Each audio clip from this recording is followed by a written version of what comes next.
Hello friends, நான் இன்றைக்கி பலாப்பழ கொட்டையில் வறுவல் பண்ணலான்னு இருக்கேன். அதுக்கு வெங்காயம், இஞ்சி பூண்டு பேஸ்ட்டு, கருவேப்பிலை, கொத்தமல்லி, பட்டை லவங்கம் போட்டுப்பேன். இப்போ தக்காளி ஆட் பண்ண போகிறேன்.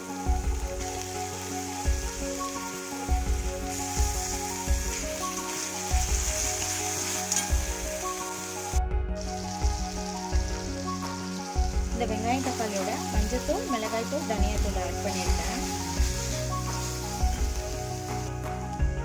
இந்த மசாலாலாம் சேர்ந்ததுக்கு அப்புறம் கொஞ்சம் வதங்கினதுக்கப்புறம், இந்த வெங்காயம் தக்காளி வதங்கினதுக்கப்புறம் நம்ம பலாக்கொட்டையை சேர்த்துக்கணும். இந்த மசாலாவோட கொஞ்சமாக தேங்காய் பால் இருக்கிறவங்க தேங்காய் பால் சேர்த்துக்கலாம். அப்படி இல்லைன்னா வெறும் பாலை கூட சேர்த்துக்கலாம், ஒன்றும் பிரச்சனை இல்லை.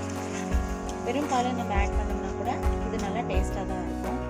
நான் வெறும் பால் தான் ஆட் பண்ணியிருக்கேன், நான் தேங்காய் பால் போடல. இந்த மசாலா நல்லா வந்துருக்கு. இதோட மேல்தோல் நீக்கிய பலாப்பழ கொட்டையை நான் இதோட சேர்த்துக்கிறேன்.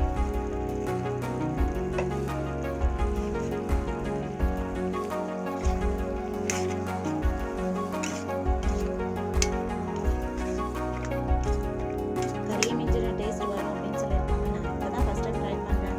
ஸோ எப்படி வருதுன்னு எனக்கு தெரியல, பார்க்கலாம். வெயிட் பண்ணி இந்த கொட்டை வேகிறதுக்காக நான் கொஞ்சம் வாட்டர் ஆட் பண்ணியிருக்கேன். இது வந்து முடிஞ்சாதான் தெரியும் எப்படி வரும். பலாப்பழ கொட்டை கிரேவி ரெடி ஆகிடுச்சு பாருங்க. நல்லா சூப்பராகவே வந்துருக்கு. நீங்களும் ஒரு முறை செஞ்சு ட்ரை பண்ணி பாருங்கள். இந்த ரெசிபி பிடிச்சிருக்கோம். என் சேனல் பிடிச்சிருந்தா சப்ஸ்கிரைப் பண்ணி லைக் பண்ணுங்கள். தேங்க்யூ.